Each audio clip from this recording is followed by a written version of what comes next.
অন্তর্বর্তীকালীন সরকার প্রতিশ্রুত সময় নির্বাচন দেবে বলে প্রত্যাশা জানিয়েছেন বিএনপির মহাসচিব মির্জা ফখরুল ইসলাম আলমগীর। রবিবার শহীদ রাষ্ট্রপতি জিয়াউর রহমানের মাজারে এক অনুষ্ঠানে তিনি এই প্রত্যাশা ব্যক্ত করেন। বিস্তারিত নজরুল ইসলামের প্রতিবেদনে। সিল্কোর সিল্ক অ্যান্ড শাইন, যাতে আছে আর্গান অয়েল ও ওট প্রোটিনের গুডনেস, যা আপনার চুলকে রাখে healthy and shining.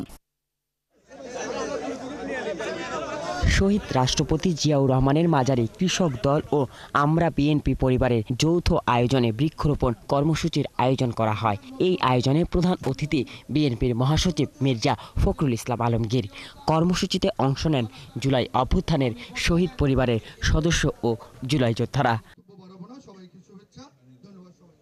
Mirza Fakhrul Islam Alamgir বলেন, ফ্যাসিস্ট হাসিনা ক্ষমার অযোগ্য, তার বিচার হতে হবে। এই জন্যই হাসিনাকে কোনোদিন ক্ষমা করা যাবে না। হাসিনা হচ্ছে মানব জাতির একটা কলঙ্ক, হাসিনা হচ্ছে মায়েদের একটা কলঙ্ক।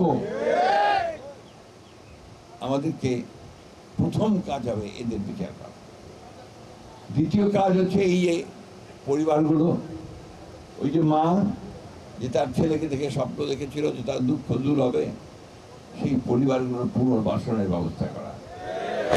আর যারা আহত হয়ে আছে, যারা চোখ হারিয়েছে, তাদের পুনর্বাসনের ব্যবস্থা করা।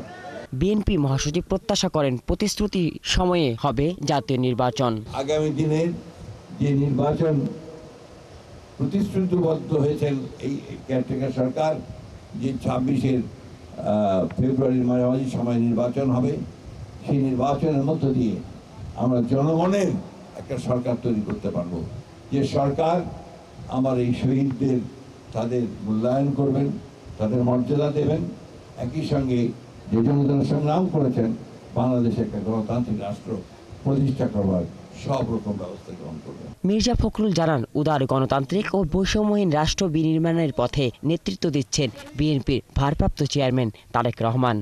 আমাদের লক্ষ্য একটাই, সেটা হচ্ছে যে আমরা একটা সত্যিকার অর্থে একটা উদারপন্থী গণতান্ত্রিক রাষ্ট্র নির্মাণ করতে চাই। নজরুল ইসলাম, ৭১, ঢাকা।